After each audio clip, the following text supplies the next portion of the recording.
जी के साथ ट्रस्ट में बैठ के उस पूरे मंदिर का निर्माण का कार्य भी जाम साहब दिग्विजय सिंह जी के माध्यम से हुआ। इतने सारे कार्य जो उनके लाइफ में हुए हैं, मैं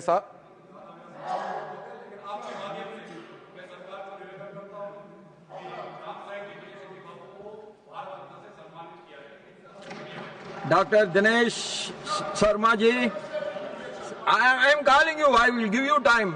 Wait. सम्मानित सभापति Dr. Dinesh Sharma ji, सम्मानित सभापति महोदय, सदियों तक भारत ने विदेशी आक्रमणकारियों ने क्रूर शासन के तहत पीड़ा झेली है, जिन्होंने इसकी संपत्ति लूटी, समृद्धि लूटी और इसकी आत्मा कुचली गई। मंदिरों को नष्ट किया गया, संस्कृति को दबाया गया और हमारे लोगों पर अकल्पनीय अत्याचार किए गए। हमारी संस्कृति को नष्ट करने में कोई कसर नहीं छोड़ी गई। आज मैं आपके सामने दिल्ली, हमारी राजधानी शहर के ताने बाने में गहराई से गुथी हुई एक बात बोलने के लिए खड़ा हुआ हूं। हमारी सड़कों, हमारी इमारतों, हमारे सार्वजनिक स्थानों को सुशोभित करने वाले नाम, फिर जब हम दिल्ली की सड़क हलचल भरी सड़कों पर चलते हैं तो अक्सर एक परेशान करने वाला सच हमारे सामने आता है।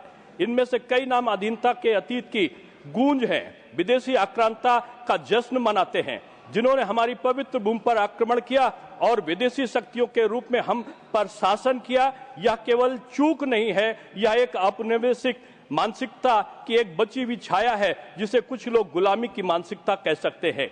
मान्यवर, सदियों से भारत की पवित्र भूमि ने साम्राज्यों के उतार चढ़ाव देखे हैं। कई विदेशी आक्रांता आए और अपनी छाप छोड़ी, लेकिन आज का भारत संप्रभु आत्मसम्मानित राष्ट्र है, जो अनगिनत नायकों के बलिदानों पर बना है, जिन्होंने हमारी स्वतंत्रता के लिए लड़ाई लड़ी, जिन्होंने हमारी विरासत और मंदिरों को लूटा, नष्ट किया और हमारे पूर्वजों पर अमानवीय अत्याचार किए, हमारी सभ्यता को मिटाने की अनवरत कोशिश की। दिल्ली की सड़कों पर, तमाम जगहों पर मुगल सम्राटों और ब्रिटिश वायसराय के नाम पर ये सड़कों के नाम हैं। ये नाम, जबकि निसंदेह हमारी ऐतिहासिक आख्यान का हिस्सा है। स्वतंत्रता के बाद मुझे कहने में कोई अतिशयोक्ति नहीं है कि कांग्रेस पार्टी ने सभी समुदायों के धार्मिक गुरुओं, स्वतंत्रता संग्राम सेनानी और देशभक्तों के सर्वोच्च बलिदान का अपमान किया और आक्रमणकारी विदेशी आक्रांताओं को महत्व दिया। और इसके बजाय दिल्ली की सभी गलियों, कॉलोनियों, सड़कों, पार्कों और उद्यानों का नाम आक्रमणकारियों के नाम पर रखे गए, ताकि उनका महिमा मंडन किया जा सके। मान्यवर, ये भारत एक संपूर्ण भारत है। आप चारों तरफ देखो, कहीं अकबर रोड, कहीं शाहजहां रोड, कहीं हुमायूं रोड, कहीं लोधी रोड, कहीं मिंटो रोड, कहीं मिंटो ब्रिज, कहीं कनॉट प्लेस। अरे ये कौन है? ये मिंटो अभी ब्रिटिश वायसराय के नाम पर है। ये लोधी जो सल्तनत के अंतिम राजवंश है। ये नजफ खान रोड, ये मुगल सम्राट का एक कमांडर था। ये चेम्स रोड, आज खुदीराम बोस का जन्म जयंती है। आप जानते हो, ये चेम्स रोड, हेली रोड, दिल्ली में चेम्स रोड के नाम पर जो सड़क है, ब्रिटिश शासनकाल के दौरान ये भारत का viceroy.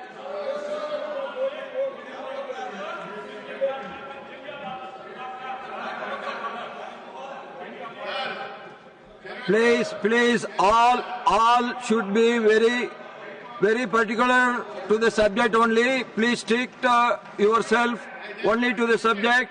Sri Sandosh, I am coming. Sandosh Kumar, Sriman Sandosh Kumar P. Thank you, sir. So we have approximately 50,000 colleges and 1,000 universities in our country. The All India Federation of Universities and College Teachers Organizations, it's an umbrella organization, has decided to organize a protest march on 9th of this month in Delhi, raising certain genuine demands and concerns of the teachers across the country. Sir, 3 lakh teaching posts are vacant in our universities and government colleges. Don't we have enough number of qualified teachers to fill up these vacancies? If the answer of the government is no, I have nothing to say. But we all know that we have n number of thousands of qualified graduates with whom we can fill up these vacancies. And I request through you, sir, to take urgent steps to fill up these vacancies. Second, sir, Approximately 6.5 lakh teachers are on contract basis, ad hoc basis, guest lectures. They have no job security, no proper salary, no proper working conditions. This issue must be addressed. Thirdly, sir, the UGC regulations of 2024 and 2025, it's an insult to the teaching community. They all want to undergo now again this TET, teacher able text once again. It affects the professional decency of these people and academic autonomy also. So these guidelines must be scrapped. NEP is another area of concern. NEP 2020 is against federalism and it must be dropped. Sir, moreover, the 7th Pay Commission recommendations are not at all not implemented completely. And the Finance Act provisions 2025 are also another challenge because pensioners are not getting genuine fair treatment. Pensioners are not prisoners. They should get fair treatment and it should not be they should not be under the mercy of government. So like that, there are a number of demands. And finally, sir, the Higher Education Commission, that bill is to be introduced in this House, that is another example of over-concentration of power in the hands of union government. So these are certain genuine concerns and demands. I request the government, through you, sir, to address these issues urgently because teaching community is one of the most important sector in our country. Thank you, sir. Shri Navam Rabia. Thank you, sir, for allowing me to raise a very pertinent issue of my state, Arunachal, in particular and Northeast in general. ये मैं chairman sir इस मुद्दा को इस सदन में कई बार उल्लेख कर चुका हूं। अरुणाचल प्रदेश नॉर्थ ईस्ट का सबसे बड़ा राज्य है भौगोलिक दृष्टि से, जबकि हमारा जनसंख्या सबसे कम। अभी जो PMJSY का फेज 4 का जो गाइडलाइंस है नॉर्थ ईस्ट के लिए 250 प्लस पॉपुलेशन क्वालिफाई करते हैं और इस गाइडलाइंस को अगर हम फॉलो करेंगे फिर Arunachal still doesn't qualify.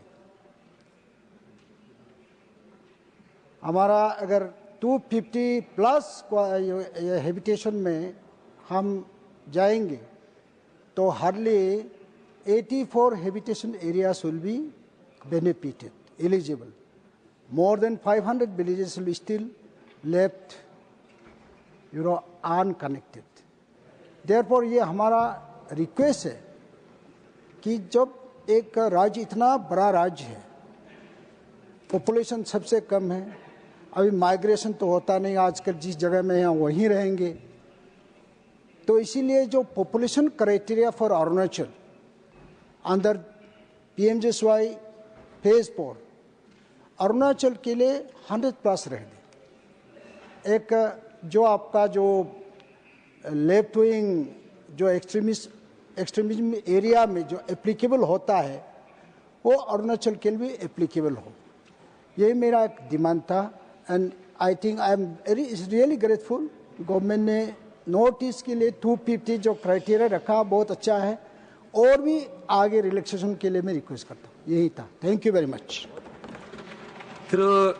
Tiruchi Siva.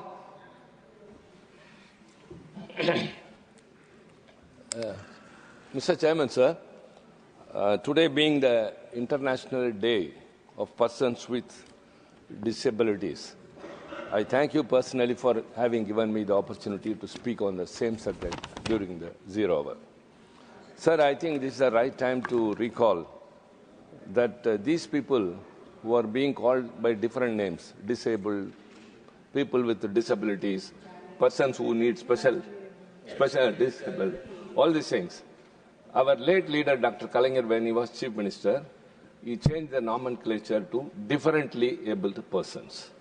And today, now, the incumbent Chief Minister, Mr. M.K. Stalin, has specifically enacted a law in Tamil Nadu, providing that